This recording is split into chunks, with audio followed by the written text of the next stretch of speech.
Nós estamos de volta e vamos agora assistir a sequência da entrevista que gravamos com a Mabel e o Carlos de Bortoli, que vão nos falar aí sobre a sua viagem a Machu Picchu. Nesse primeiro bloco da entrevista, estarão falando mais especificamente ali da filosofia, da maneira como vivem os habitantes aí das ilhas flutuantes de Urus, lá no Peru. Vamos então assistir a entrevista.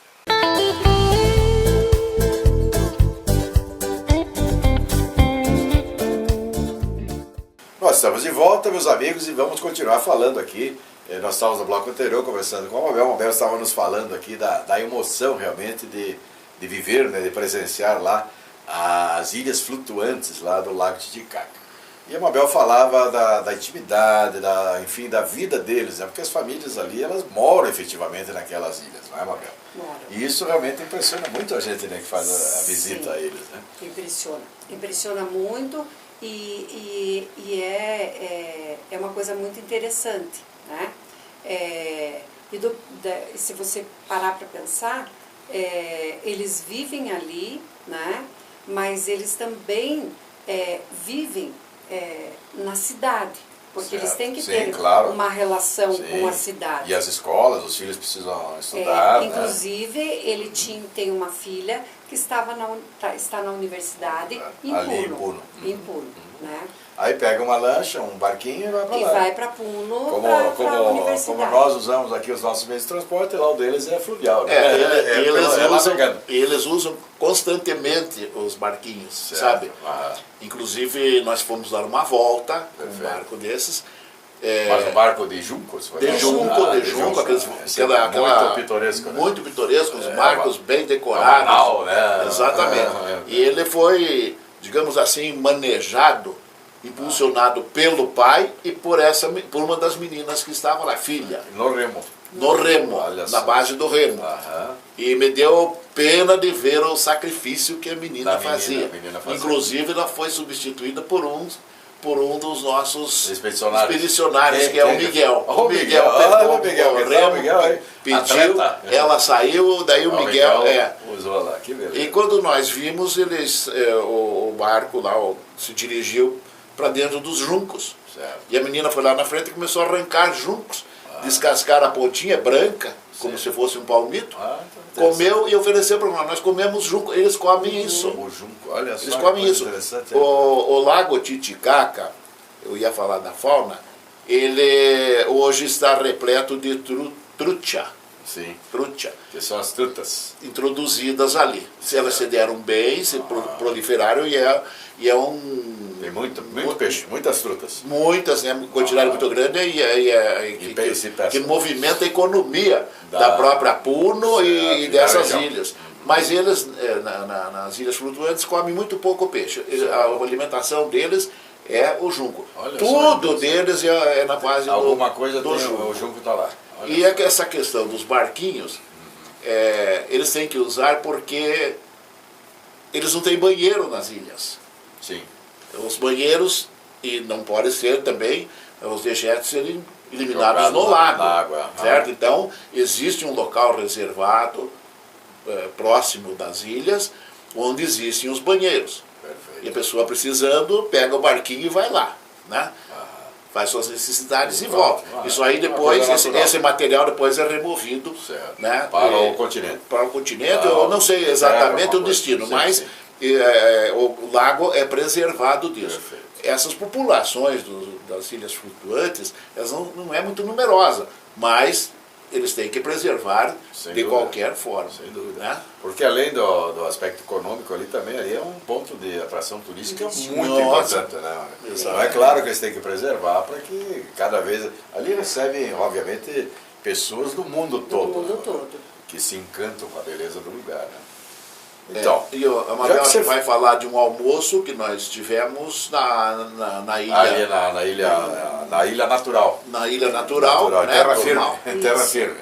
difícil de chegar, porque era uma subidona. Alto ali. E daí ali você testou o peito foi testado ali já começou o teste. A subida de Machu Picchu, né, Mabel?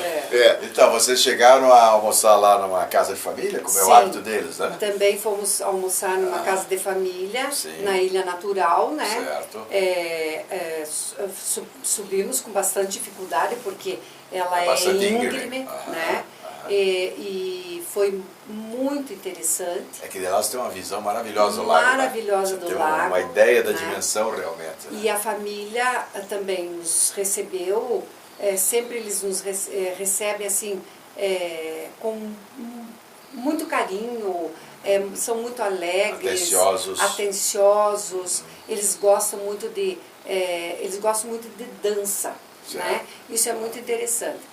E a maneira deles manifestar, de repente, a alegria, né? De receber as pessoas. De receber. Também. Então, eles receberam com truta, né? Um prato de truta e salada, né? E refrigerante, cerveja. E isso daí. E o tempo nesse dia estava legal? Estava aberto? Muito lindo. Então eles serviram vocês na parte de fora da casa. Fora da casa. Você almoça ali vendo a maravilha do lago, né? E então, uma coisa muito interessante é que o senhor, o dono da casa ali, a pessoa ele que cozinhou, ele contou que é ele que cozinha. Ele é o dono da casa que cuida das panelas. Que cuida das panelas. Diferente da gente, né? Que eles têm... Não muito. E que eles têm três lemas, né?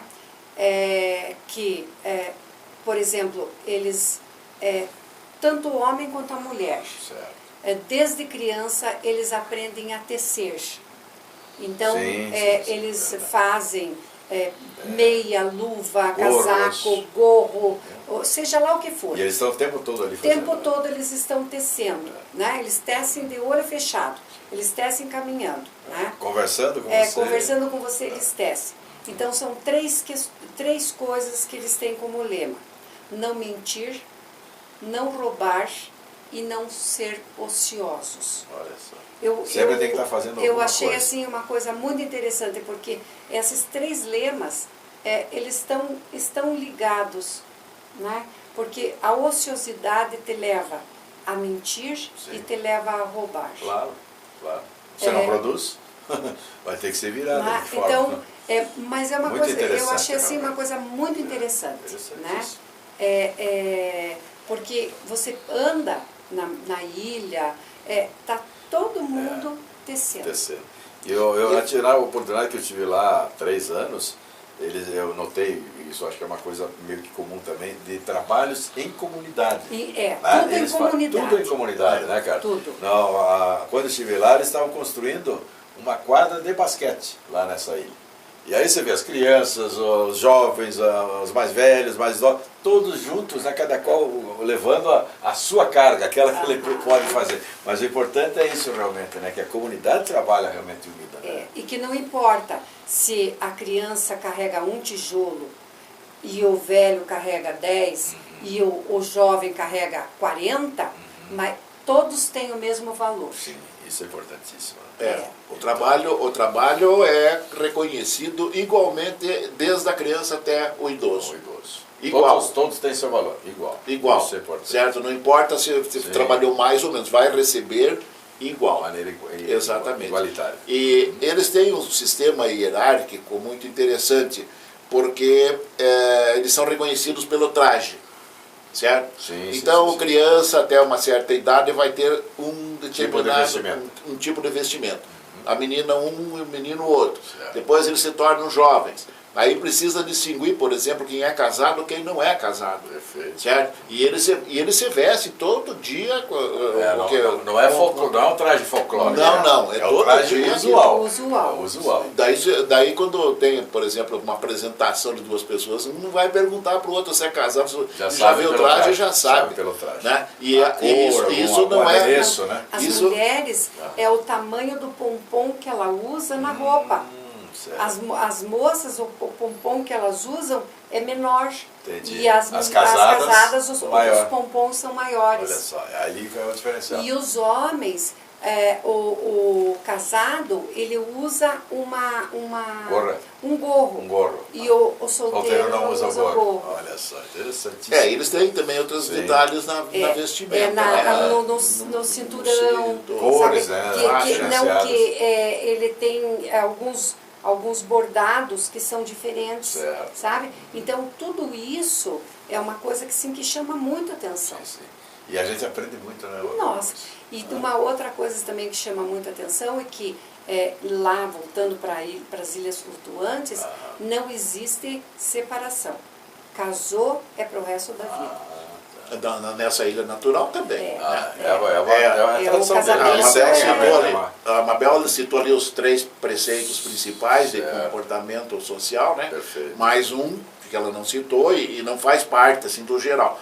Eles não admitem infidelidade. Perfeito. Casou, vai ficar com aquela pessoa, marido, mulher, para sempre, até que a morte os separe. E não vai trair. O pecado da traição lá, eu não sei como é que eles punem, mas eles são criados eles são criados de uma forma que eles não cometem. Não cometem. Certo? Interessantíssimo. Isso. Então, bom, é por isso, né, realmente, vive-se em comunidade, vive-se muito bem, todos um ajudando o outro, não pode pintar esse tipo de coisa realmente, né? Isso é muito interessante, né? E uma outra coisa também que os nossos guias lá no Peru, eles colocaram muito é a questão da língua, né? Que hoje está se esquecendo muito da língua antiga. Quichua. A Quichua. Né? Então, que eles estão buscando muito e que eles, os guias, né, todos eles nos falaram uma língua morta, né? E que eles têm um orgulho muito grande. E esse chefe da ilha flutuante que nós estivemos, quando nos recebeu, ele falou em Quichua. Então, ele falava em Quichua e o nosso guia traduzia em espanhol. De repente, ele começou a falar em espanhol. Certo. Mas no nosso grupo tinha pessoas que falavam em inglês. Perfeito. Daqui a pouco ele estava falando em Quichua, espanhol e inglês. Então você nota que são preparados. São preparados. Não são pessoas quaisquer. Exatamente. Né? Porque eles sabem ali da importância que o turismo representa para aquela região e as pessoas que vêm do mundo todo. Então, como o Carlos falou, as Ilhas Flutuantes, elas são em número de 80. Certo. Então, são 80 famílias que moram nas Ilhas Flutuantes. Então, existem essas cooperativas, elas existem e eles fazem hoje vão em tais ilhas, amanhã vão em tais ilhas. Certo. Porque eles têm também muitos produtos que eles vendem para o turista. Sim, entendi. Então, é para isso que eles... a fonte de renda. Fonte de renda também deles. Abel, nós vamos agora mais uma vez para um rápido intervalo e na volta nós vamos continuar falando um pouquinho mais aí dessa viagem maravilhosa que o casal fez lá para Machu Picchu no Peru. Nós voltamos já.